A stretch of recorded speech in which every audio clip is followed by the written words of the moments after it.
Next from Springfield, we sit down with the president of the Illinois Education Association, Cinda Klickna.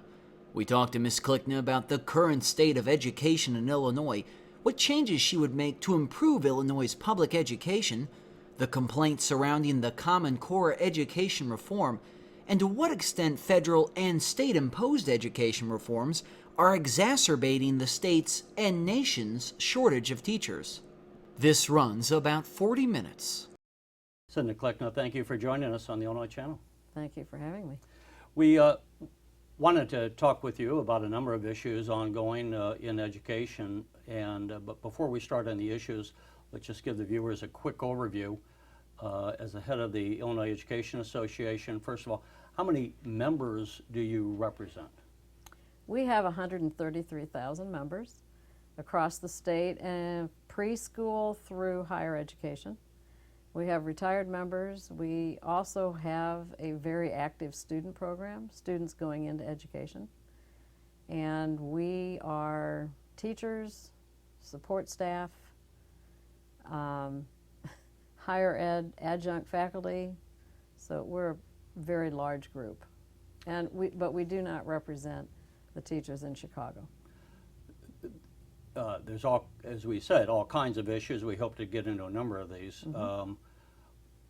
But I think the general populace often just hears about so many problems. We're spending money, the scores aren't going up. We just had the Parcc scores come out the other day, and we'll maybe get into that a little bit. But let me ask, if you were asked by the governor, or if the governor made you education secretary and said, do what you think would improve Illinois education and give us the biggest bang for the buck, what would be some of the changes that you would like to make? That's really an intriguing idea. You know, I think there are several things that I would look at. And first of all, I think students have to be the focus. And what would be best for students has to be the conversation. Unfortunately, what we have in our state is, well, here's how much money you have, and so now let's figure out what we can do with that the best way possible. And it's not adequate for our students. So I would, first of all, be an advocate for public education and really talk about the positive things that are happening in our state, because I think there are many positive things. I'm across the state and I see what our schools are doing. And I would bring together all groups of people, educators, and we have many different groups, Principals Association, etc. I would bring people together and have real conversation about some of the issues. I think our state has too often just piecemealed things. Oh, this sounds good, let's try this. And when you look at that and you see the ramification of it or a consequence of it, it says we didn't sit down and really look at the entire picture. Funding would be one example. You cannot, as some of the conversation is lately, just freeze property taxes, because our schools rely on property taxes. So the IEA has always said that we need to look at property tax relief, but you can't do just one thing. You have to look at an entire picture of revenue and where would it come from and what should it be used for. And I think that would be one of the main things I would do if I were in charge. How would you assess, because again, maybe it's the way it's reported, that we only hear the negatives and we don't hear about the positives. Knowing what you know, how would you assess the state of education in Illinois? Well, you know, I think again, there are different areas, so I can't just give it one grade. So it might be good in one area Right. and horrible in another, Right. perhaps. So like a student might be really good in English and not so good in math. I would give this state an F on the support and funding. And that has been my experience, and I started teaching in 1973. I would give the efforts that administrators and teachers and support staff are making to give the best they possibly can, I would give that an A. I would give an F to the state for its lack of higher ed funding and what that's doing to students across the state. So I think there are different areas, and we can't just take one and say, here's the score. And you're right, you know, when I even ask that question, again, it's maybe my own mental bias, I think, in terms of more like high school. I guess that's where we often hear about the testing, although it's in grade school as well.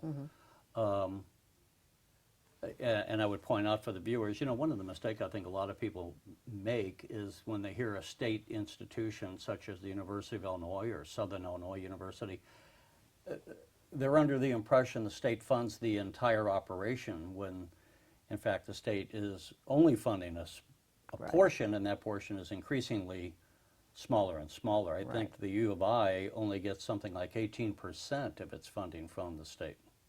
Just for the viewers to know, when you Right. say that, people will Exactly. go, well, they spend so much money, but it's not with state support. That's actually fallen fairly dramatically over the last 10 Yes. years or so. It's fallen, and so because of that, who has to pick it up but parents and students taking out loans? And I mean, you hear over and over about students who spend decades paying off those loans. So, you know, all of this has to come together in a real conversation about what is it the state wants for its students and really the reputation it has as a state that's offering good education. I'm amazed at the people across the state who are every day going into their schools and doing the best they can with few resources. You know, something just in a lot of the information I would pick up, aside from actually reading some reports, you get anecdotal comments. When I talk to teachers, and I think we've all heard this, they'll say about how a teacher has to buy pencils or paper out of their own pocket. Right. And people say, with the billions of dollars that we spend on education in Illinois, I can imagine that we don't have enough money for this, that, and the other thing, but how is it possible that we don't at least make sure the kids have pens and pencils and paper in the classroom? Is there a good answer for something like that? Well, I think what we've seen in the state is such an increase in poverty among our students that has really affected what parents can actually afford for their students. And so the schools, you know, let's just take a look at funding in education. If we were actually funding education based on the foundation level, which there's an advisory board that recommends, we would need another $4 billion to go to our schools. I think that would make it, how much would be I mean, there's the current foundation level, which is $6,019 a year. 119, yes. And this would make it around 8,900. And I think, but for our viewers, while we say the foundation level, meaning the basic level of funding is supposed to be, Right. did I say it right, 6,000, is that $6,119. $119? We're actually only spending, as of last year, something like 89% of that level. Correct. And this level has not gone up over the years. So, I mean, when you think about your own household and how costs go up, well, the same happens in schools. And, you know, when I looked one time at textbooks and the cost of textbooks, and then you have the computers and so on, I mean, things just continue to rise. So the fact that things cost more shouldn't be a surprise. But it's putting that money in the right places. And too many of our districts have to rely upon the property taxes because they don't have the business and industry. So, you know, we say in our state that your education is based on your zip code. And the wealthier areas are able to put more money into their schools and have all kinds of programs. And the less wealthy areas have had to cut major programs. And yet I always say that it doesn't matter where a student is in the state. They all are trying to compete for college positions or jobs or workforce areas. And so we need to have resources for everyone.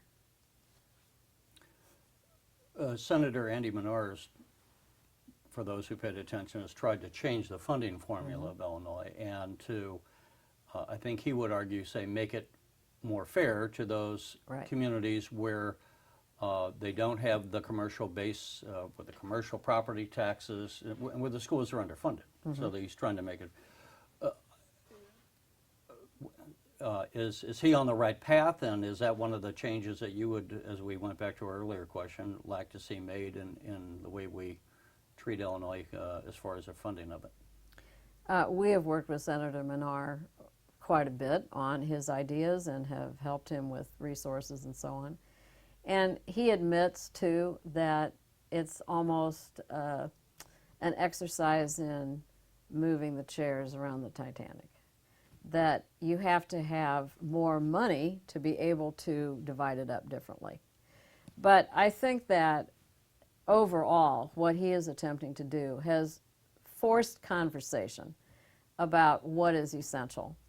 And some people are willing to come to that discussion, and others are really not. But well, what would you say to, let's say, somebody who's living in the western suburbs of Chicago?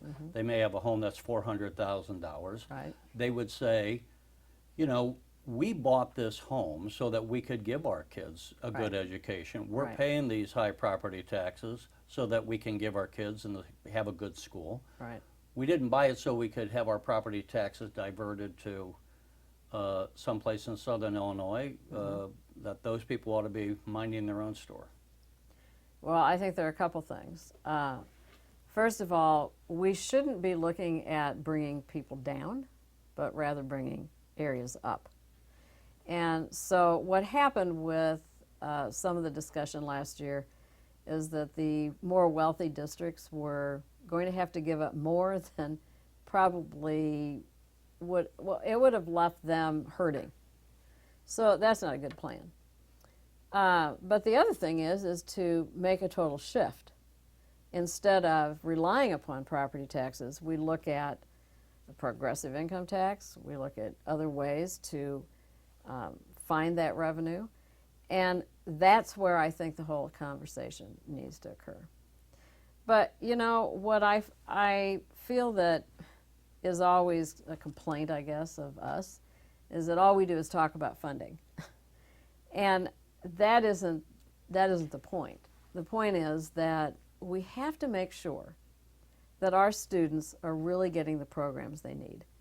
So if I can go into one school district and they are offering vocational programs and they have a strong music program, but I go into another one and they have none of that, it says to me that some of our students are not getting what could possibly be areas that they might want to go into for a career. We've had different changes, reforms brought up over the years. In talking to some other educational leaders, they say, you know, we suffer from reform fatigue, that every year it seems like the teachers are being asked to do some new reform, whether it's No Child Left Behind or something else. One of the complaints that I would imagine is vastly different from when you were teaching earlier in your career is that teachers complain about that they have to teach to the test instead of teaching to the curriculum they think kids ought to know. How valid would you say those criticisms are, and to what extent is there just too much meddling by any number of people, government, parents, other interest groups, with what's going on in the classroom, so that the teachers arguably aren't allowed to teach anymore? Right. That's a major problem. That's what I hear from our teachers all over the state. And I think that where you have some places where teachers have been told, this is what you'll teach today at this time, you'll ask this question, you'll read structure. this. Some places are actually doing that. To me, that is not teaching. It is not looking at students and what they need, because there are times you're in the middle of a class and you know that you need to change what you're doing. So I think that what we need to really focus on then is, how can we allow teachers to use their creativity, use their expertise, because we've all been trained and taken classes in how students learn, brain development. We know our subject areas.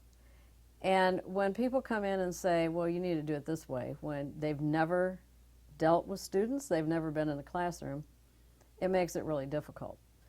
I worry about people not being able to use their creativity and come up with new units for students to follow. Because a good teacher knows how to take the standards and teach those standards in different ways.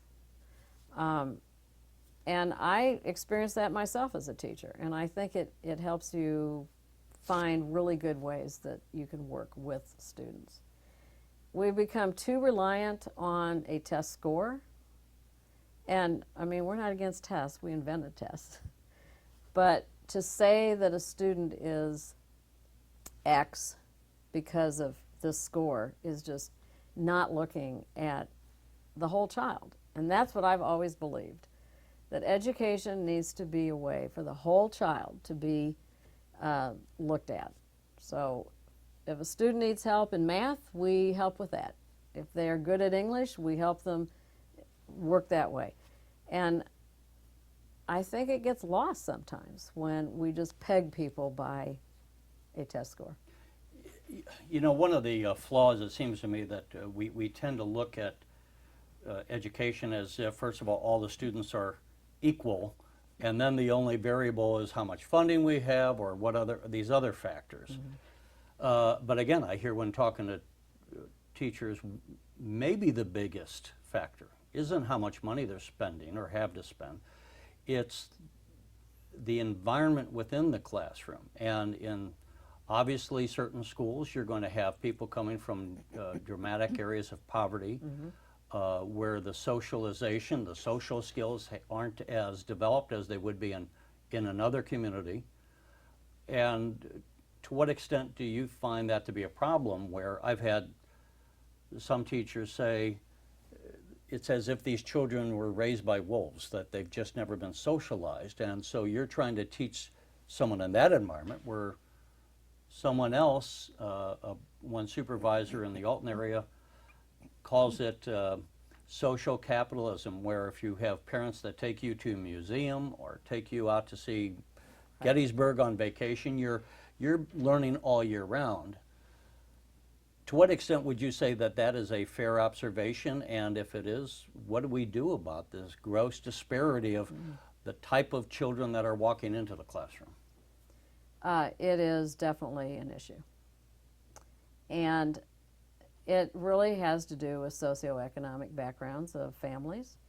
And we have students who walk into kindergarten, and it's hard to believe this, but they don't know their colors, they don't know their letters, they don't even know they don't know how to write their name. And you have other students walking in who are already reading. So of course there's going to be this disparity. And the teacher is expected then to bring all students up. So a teacher could probably show a lot of growth of a student who came in not knowing colors, but that student is not going to show the same growth as someone who came in already knowing them. So what can we do? A few years ago, I went to a conference talking about the gap that is formed at 18 months of age.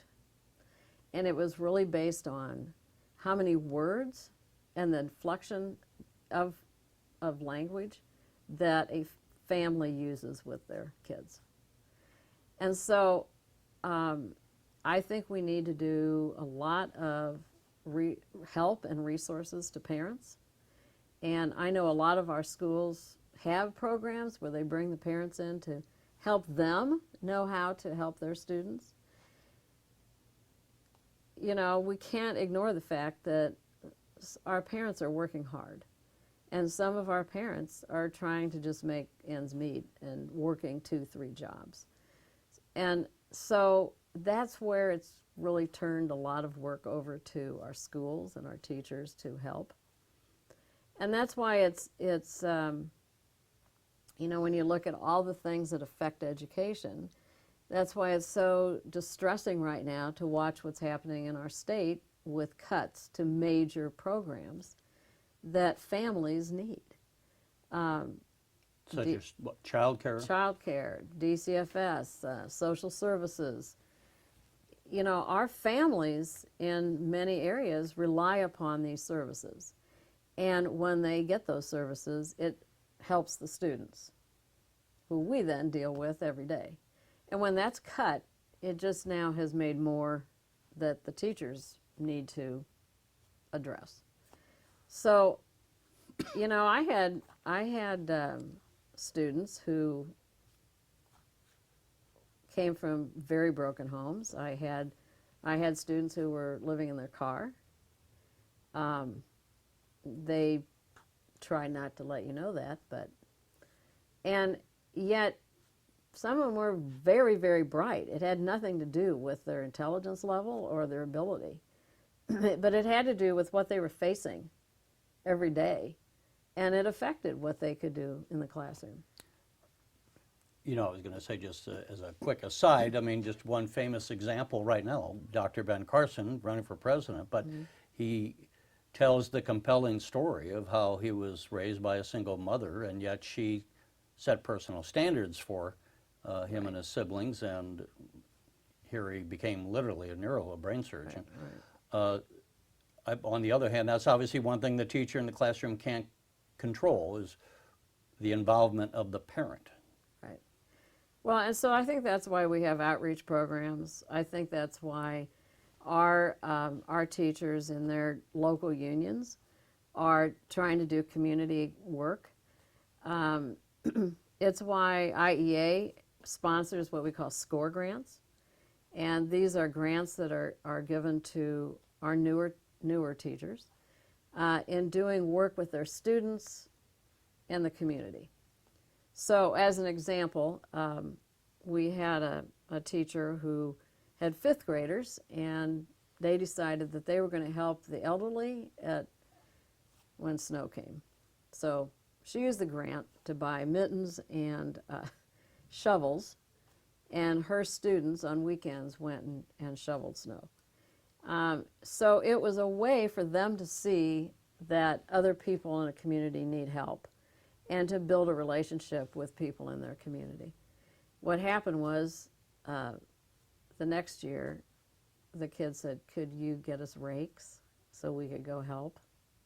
So we have another teacher who used that grant money to set up a empty store in town and made it into a community center for kids after school. There are so many things that our people are doing, our members are doing with their union and with the community to build that relationship, because we know we can't do it all. Well, and I would say, I think all of us often make the mistake of taking our own life experience and extrapolating that as if that's how it is. You know, if you went to a middle class high school, let's say, where kids were fed and housed and all that well, you tend to think that that's what's going on everywhere, and I think a lot of times people would be surprised at the real range of social poverty, I mean, the socioeconomic differences that schools do have to contend with, and they may not have ever seen that in their own life. Let's talk just a little bit, maybe that's a good point to go to the Parcc scores, and that's part of Common Core. That's been very controversial.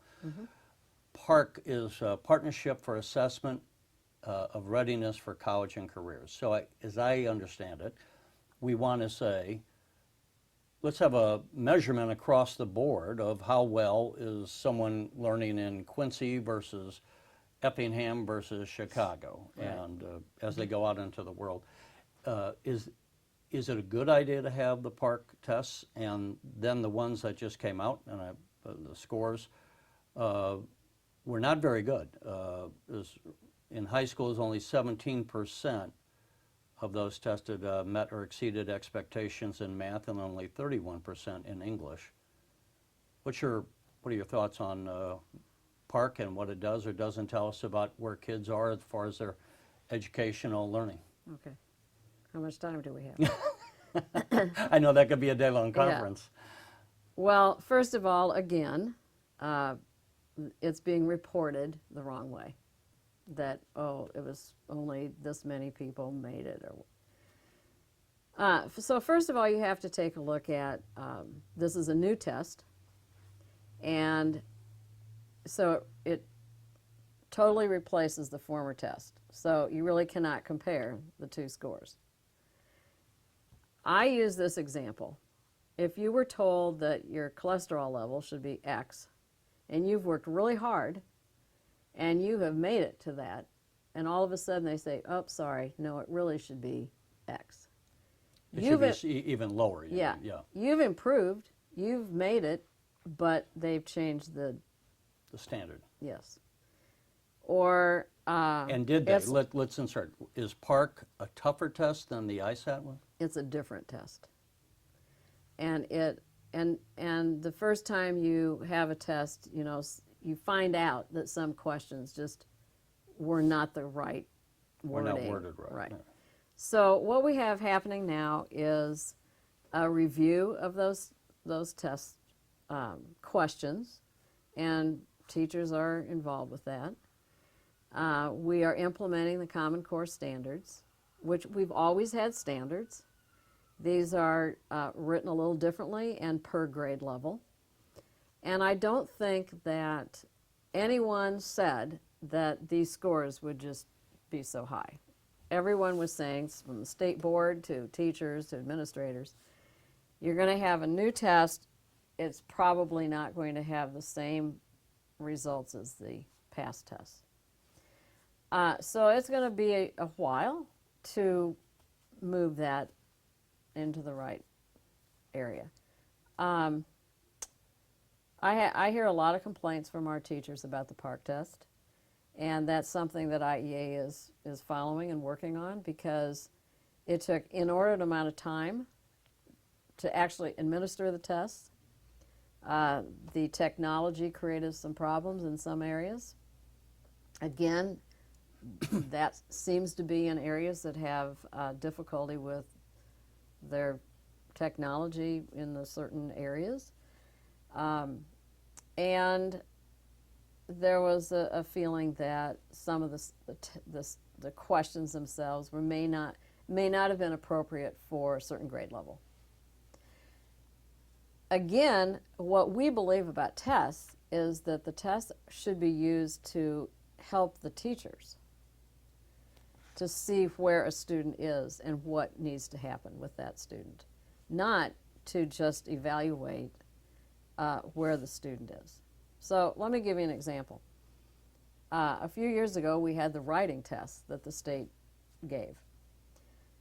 I had my students take the test, obviously, and one of my absolutely best writers totally bombed that test. And I could not figure that out. When I got his scores, I'm thinking, okay, so what happened here? And I asked him. He said, I had a horrible migraine headache that day, and I decided I was going to come to school anyway because we had this test. Well, I knew immediately that's what affected him.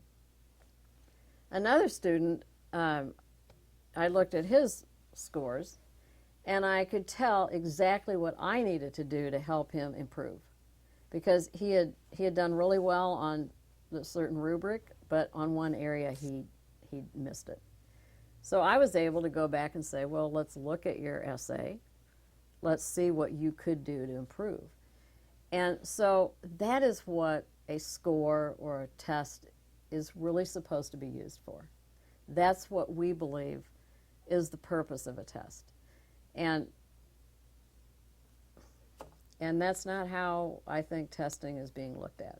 Well, I would say some people, and people outside of education would say, we want America to remain competitive in the next 50 Right. years, 100 years. And how are American students being educated to compete on the global economy vis-a-vis children from Sweden or Japan or China or whatever? Right. So that it's not just, are they getting better in and of their own? We might say, well, Johnny can read better than he did last year, that's wonderful. But if he's in the 8th grade and only reading at a 2nd grade level, people would say, yeah, but the American economy is not going to have people who are qualified to do the jobs. Is that not also a fair concern? Well, That we definitely we have ne- to say, how are we doing as a nation or as a state of Illinois compared to Right. how they're educating in California or Florida? Right. We definitely need to look at how we compete in the global world. But we also need to look at what do those other countries provide or expect in their education system. Finland has been named as the top country, and when you really analyze what they have done, they made it a priority by their entire country. They have made it pretty strenuous to become a teacher. They do not use standardized tests as a benchmark, and they have very strong unions. Other countries do not really accept special ed students. So, you have to compare the right way.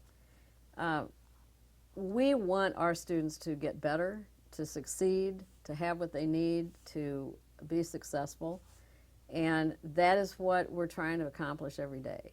And so, let me talk to you a little bit about some of the partnering that IEA is trying to do with other groups in the state to try to help our members then be the best they can be so the students get what they need. We have a partnership going right now with the pediatricians organization, and we're looking at all the research around how a childhood trauma can affect learning forever. Or, What would you call trauma? well, it could be, really horrible, experiencing a death or a shooting. It could be, a loss of money in the family. It could be a lot of things. Mm-hmm. And these then affect what happens to that student and how they approach learning and education. And so we are looking at, how can we now help our members understand what some of their students are going through to then help with what kind of resources do they need. Let me give you an example. We had a speaker at our conference last year, the mother of a victim of the Newtown shooting, and she has started a whole program, the Anna Grace Project, and it really is talking about what indicators show that a student needs some extra attention. And one of the ideas that she put out to our group is to, we have some schools that are looking at this idea where every student is listed and you mark down who really knows that student. And you can identify, do we have some people in our schools who aren't getting the attention they might need? So, it's all of those resources that when we talk about the needs that students have. We started again asking what changes you might make, and you mentioned other countries don't mainstream people with disabilities. Would you say that's something we should revisit, and has that put too much of a burden on teachers to have people with developmental disabilities maybe being mainstreamed, or is that something that's I don't think it's a working burden to include those students. What I think has to happen is that the right information and and help to those teachers to help with those kinds of issues has to happen. You can't expect a teacher to have a severely disabled student and just know exactly what to do without having some conversation with whoever is involved with that student to know ways that you can work with them. So you have to provide the But do at one point we ask too much of teachers to say, we're not asking you just to be teachers. We're asking you to be social workers. We're also asking yeah, you to be, well, definitely. you know, That's true on- psychologists. I mean, Right. that might be true, but maybe relative to when I was in school back in the 1960s, we didn't, and I'm not making the argument we shouldn't do it. I'm just trying to, again, a lot of people today are viewing, how come Johnny can't read? Right. And they're looking back at their life experience of how the schools were maybe in the 1960s or 70s, and what we have done to the schools today. I would also share, when I interviewed an educator in the DC schools back in 2003, he made the point that I think you alluded to. Legislatures or government bodies, something will be in the news and they'll say, well, we ought to teach that in the schools. And they'll pass some bill and say, Right. we're going to mandate we have to teach asthma. Right. And the educator said, but we only have the same number of hours in the day, so what do we kick out so that we can teach about asthma? Right. Do we kick out physics? Do we kick out math? Do we take out English? And I guess in the larger point with that as a background is, to what extent is there just too much interference from, say, the lawmakers, where every time there's some breaking news story, they want to look like they're doing something, and so they pass Right. another mandate on what should be taught in the classroom? Well, that's how teachers feel, that they've become everything for everybody, and that they just want to use their expertise and be considered the experts, because that's what we were trained to do. Others don't go into a doctor's office and say, oh, by the way, now we're going to make you do this, this, this, and this. I mean, there's a respect and expectation that they are doing their best. And I don't know how we've gotten to the point where teachers are being demonized. Now, when we do polling, the polling comes back that people in the state think their teachers are great. They think their school is great. But then you get this overall view, well, all the rest of them are bad. And I just don't see it. And I'm not saying that because I represent all the people who are in our schools. But when you walk into schools and you see the tremendous work they're doing and the resources that they're trying to pull together because they don't have much, you just know that these are people who are every day trying their very best to give to their students what they possibly can to make it better. And so it's constantly working on that and helping make sure that we as an organization are helping our teachers and support staff with some of the best practices and the right ways to do that efficiently, effectively, and thinking about the student. Let me ask you one last question. We've already gone a little longer than I anticipated, but in a lot of fields, the baby boom generation is going to be leaving, and they're in many fields, not just teaching, manufacturing and different things. There's not enough people in the pipeline to replace those who are going to be retiring.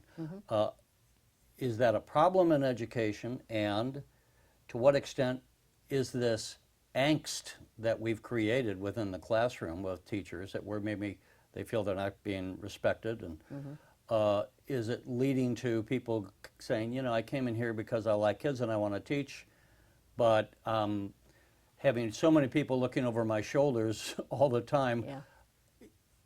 is that a problem with them leaving the field, to where we're looking at a teacher shortage in 5 or 10 years?